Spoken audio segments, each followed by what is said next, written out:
তুমি কি জানো, পাপের অন্ধকার থেকেও কখনো কখনো আল্লাহ ক্ষমার দরজা খুলে দেন। একজন কাফন চোর ছিল, সে মৃত মহিলাদের কবর করে তার চুল কেটে বিক্রি করত, এটাই ছিল তার জীবিকা। কবরস্থানে কোনো মৃত মহিলা তার হাত থেকে নিরাপত্তা ছিল না। একদিন গ্রামে ধার্মিক কোরআনের হাফেজা মারা গেছে। চোরটি তার জানাজায় গেল, শুধু জানতে তাকে কোথায় দাফন করা হবে। রাত গভীর হলো, চাঁদের আলোয় সে নতুন কবরে পৌঁছালো, সঙ্গে সঙ্গে মাটি সরিয়ে ফেললো, সেই মহিলার চুল ধরলো। ঠিক তখনই হঠাৎ সেই মহিলা জীবিত হয়ে উঠে বসলেন। মৃত সুরে তিনি বললেন, হে জান্নাতি, আর এই পাপ করো না। চোরটি ভয় আতঙ্কে বলল, আমি তো জান্নাতি হলাম কিভাবে?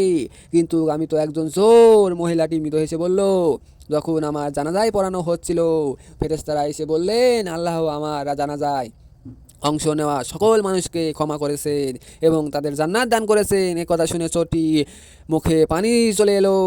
তার ধীরে ধীরে কবরটি ঢেকে দিল, আর সেই রাতেই সে তওবা করলো, আল্লাহর পথে ফিরে এলো।